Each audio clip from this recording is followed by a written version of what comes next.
السلام عليكم الخطوات كاملين. اليوم جينا نهضروا مع التربص ديال المنتخب المغربي اللي بدا، وجينا نهضروا على الملاعب في وسط الملاعب، ولكن ملعب جينا نهضروا على ملعب مولاي الحسن اللي صحافة زيكو ما فهموا والو، وراهم تبعينه هما ما فهموا والو. يعني في ظرف شهر، ظرف وجيز، الملعب بان، يعني بانت اللابور ديالو، بان المدرج الاول، بان بزاف الحوايج، وغادي نهضروا عليه اليوم بالتفصيل، وغادي نهضروا على جميع الملاعب. اول حاجه غادي نهضروا على التربص ديال المنتخب المغربي اللي شفنا الوفد الجديد طالب في التصريحات ديالو ما شاء الله، يعني صراحه تصريحات ممتازه. قال لهم بنيه تحتيه رائعه في المغرب، حاجه ما كايناش كاع تقريبا هذيك الاكاديميه ما كايناش كاع في العالم. يعني هو اصلا في بلجيكا ما كايناش في خوتها، انا مع لوجيك، يعني اكاديميه من احسن الاكاديميات.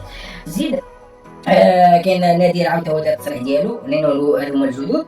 مازال باقي الهلالي اللي شفناه في التدريب وانتاج معاهم بسرعه، شفنا ابطال، شفنا كاع لعابه، يعني كاع لعابه شفناهم في التدريب. غادي وكاين غير الصحراوي اللي راه بليسي، الصحراوي طالبي هو طالبي شويه بليسي، ما عرفناش اللي جاب طالب واش غادي يلعب ولا ما غاديش يلعب. دابا غادي ندخلوا نهضروا على الملاعب. دابا ملعب مولاي الحسن، ملعب مولاي الحسن علي متبعين صحاب الزيكو، متبعين كلشي، يعني متبعين الصغير والكبير. ولكن البارح الفيديو اللي تحطوا والتصاور اللي تحطوا صحافه الزيكو راه كيشوف، يعني في ظرف وجيز مشى واحد اليوم تقريبا، يعني خدموا هذيك الثانيه وهاد التصاور عطاوهم هنا، شوفوا التصاور، يعني حاجه روعه، حاجه ما شاء الله، حاجه تشرف. علاش؟ لانهم بايادي مغربيه، بشركات مغربيه ما شاء الله، يعني بنات مغاربه. يعني دوك هادو يفتخروا، يعني يقولوا حنا نبنيو ملعب ديال 22,000 ديرو في 6 شهور ولا 8 شهور، راه غادي يكون انجاز كبير، انجاز عالمي. هو المغرب كان يديرها، يعني قليل باش دير ملعب في 8 شهور وبمواصفات عالميه، وغادي يكون مغطى تقريبا كومبلي، يعني حاجه كبيره ما شاء الله. يعني نتمنوا لهم التوفيق، نتمنوا يمشيو في المسار ديالهم، لانه محتاجين هاد الايادي، محتاجين هاد الشركات باش لتطوير الملاعب في افريقيا. خصها الشركات، دونك هاد الشركات في المغرب راهم يخدموا ملاعب في ظرف وجيز، من بعد غادي يقدروا يستافدوا الافارقه، يبقاو يجيبوهم يخدموا الملاعب، يعني الشركات نفسها تستافد بهذا الانجاز. يعني ما شاء الله، يعني بالتوفيق لهم، وان شاء الله يدخلوا يحطموا رقم الركور، يعني يدخلوا كما قال الاخر العالميه في هذا الشيء هذا. كاين ملعب البارد هو راه شفتوه، الملعب البارد هو ما شاء الله هو تقرب، يعني هو في 18,000، ولكن هو السرعه فيه راه يعني كبيره جدا. ملعب البارد هذا في 18,000.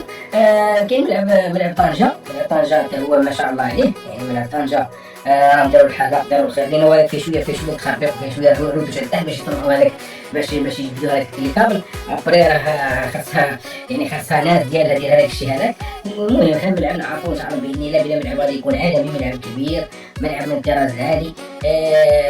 ان شاء الله باذن الله. الاشغال تكمل شهر 6 ولا شهر 5. المهم شوف على حساب، المهم عندهم الوقت، كسب الحوزه بعيده وعندهم الوقت، واش هو ملاعب غادي تكون ملاعب عالميه.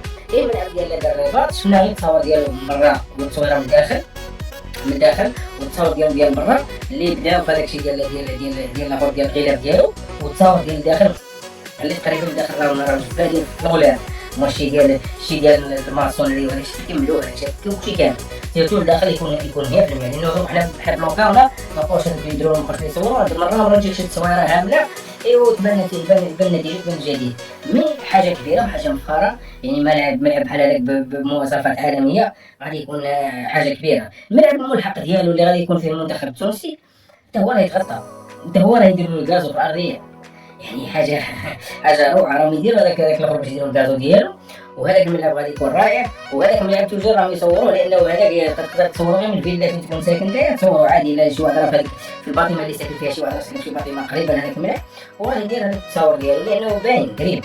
وما شاء الله يعني شفناهم تيكون مساوي غطيوه، لانه هو يتغطى غير جنب، هو اصلا يتغطى غير جنب ديالو.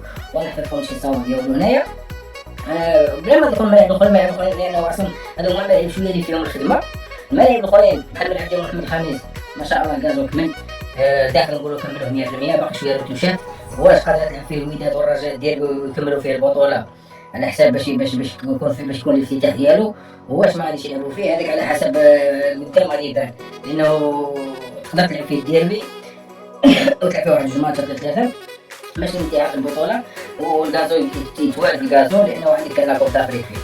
كاين ملعب ديال مراكش هو شفنا الغازو طلع فيه، الملعب ديال اكادير شفنا الغازو طلع فيه، واخا ما حطيتش التصاور ديالي. الملعب ديالهم باينين، يعني ملاعب باينين. الملعب ديال فاس حتى هو عنده غير الغازو ما شاء الله، يعني في الموقع هذاك الواجهه برا عاودوها كامله، والواجهه برا عاودوها كامله راه كتكمل. ملعب مراكش حتى هو عاودوا له ملاعب تدريب، يعني بزاف كانت بزاف خدمه فيهم.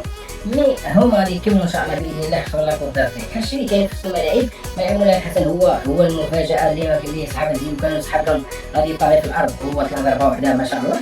يعني هادشي ما شاء الله، هادشي مفخره للشركات المغربيه والايادي المغربيه. دابا حنا نهضروا على تصفيات كاس العالم. كاين المنتخب التونسي لعب مع ليبيريا وربح 1-0، ولكن شفنا واحد الصوره ما تشرفش تونس. انا ما عرفتش كيفاش حلوها وكيفاش كاين شي لعابه من تونس كانوا فاطرين، يعني دخل الفرق بين تونس كان فاطر.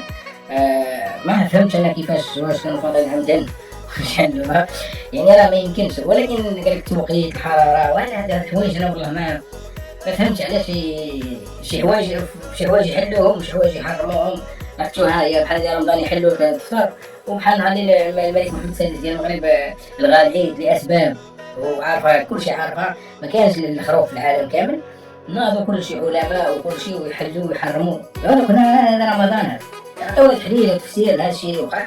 تونس يعني الفريق ديالها يفطر في وسط النهار، يعني هذا الشيء والله عظيم الا نحيرو. لانه نصيب ناس يتبعوا موجه ديال واحد هذا اللي حسن راسهم علماء وحسن راسهم فقهاء، ولكن العلماء ما حتى شي حاجه، خاص يبعدوا على هذا الشيء.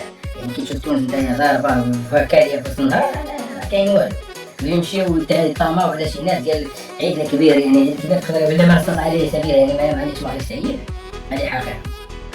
كاين عاود المنتخب الوطني، تنقل لبوتسوانا، عنده مقابله مصيريه مع الزوج توا ديالها التوقيت ديال الحراره والهيله، وعنده مقابله يعني ماشي سهله. ولكن خاص اذا قدر الله كانت شي نتيجه سلبيه راه كاس العالم غيتهرب. لانه علاش؟ لانه في التصفيات المجموعه ديال المنتخب الوطني فيها 5 كيف رصيد فيها رصيد كيف فيها 3، فيها موزمبيق وبوتسوانا 3 بوان، والجزائر يمكن 9 ديال النقاط.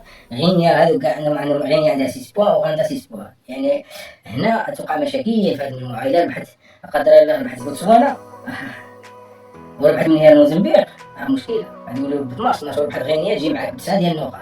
تولي غينيا دابا تربح. غينيا عندها مقابله عندها مقابله مع الصومال، يعني مقابله عاديه. المهم هادشي اللي كاين في تصفيات ديال كاس العالم. كاين ما كاينش تبقى غير تصفيات ديال كاس العالم هاد الامور هادي. كاين المقابله ديال المغرب نهار الجمعه، المقابله ديال المنتخب الوطني نهار الجمعه مع الزوج. كاين غدوه المقابله ديال موزمبيق مع الزوج. كاين المقابله ديال المنتخب المصري مع اثيوبيا اللي غتكون في ملعب العربي الزاولي مع العشرة ديال الليل. شكون اخر؟ كاين المنتخبات اللي غادي يكون لعبوا المغرب عندها بزاف. كاين بوركينا فاسو، كاين بزاف اللي غادي تلعب في المغرب، وكاين اللي غادي تلعب في الحسيمه، يعني شي في الحسيمه. نتمنوا التوفيق للمنتخب المغربي والمنتخب الوطني ان شاء الله باذن الله يتاهلوا لكاس العالم. وإلا ما تاهلناش كاس العالم غتكون كارثه على المنتخب الوطني. لانه نهضروا لوجيك، الا ما تاهلناش لا كوب الموند غتكون كارثه. وهذا الشيء ما يبان لي انايا كاين مع لي بليسور مع شي بعد الاصابات راه مشكله. ماشي اللي كاين هادشي اللي كاين في هذا الفيلم ديال اليوم. ملاعب ما شاء الله. ملعب مولاي الحسن هضرنا عليه، يعني حاجه مفخره. ملعب الرباط غادي يكون حاجه كبيره، حاجه طوب. هادشي اللي كاين اليوم. السلام عليكم، هلا براسكم وياكم حتى